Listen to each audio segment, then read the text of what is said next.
এই দেখেন আজকে আসলাম এই যে বিকেলবেলা ঘুরতে, কত সুন্দর একটা পরিবেশ, কত সুন্দর একটা ভিউ। এই যে দেখেন কত সুন্দর ভিউ।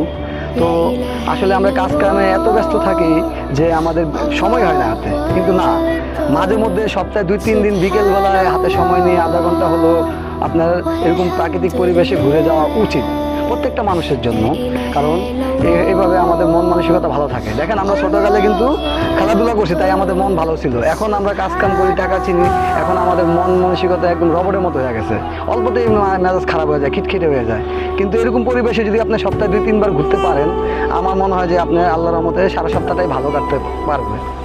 ঠিক আছে, এইগুলো আসলে মানুষের উচিত। তো আসবেন, যারা যারা সময় পাবেন এরকম প্রাকৃতিক পরিবেশ, আমি বলতেছি না যে এই জায়গাটা এর চেয়ে ভালো ভালো পরিবেশ আছে, বিনোদন পার্ক আছে, ওইসব জায়গায় ঘুরবেন। এগুলো ঘুরলে কী হবে, আপনার মন মানসিকতা ভালো হবে। তো সবারই বিনোদন প্রয়োজন আছে, প্রাকৃতিক পরিবেশে, সুন্দর পরিবেশে আইসা পিওর অক্সিজেন নিবে।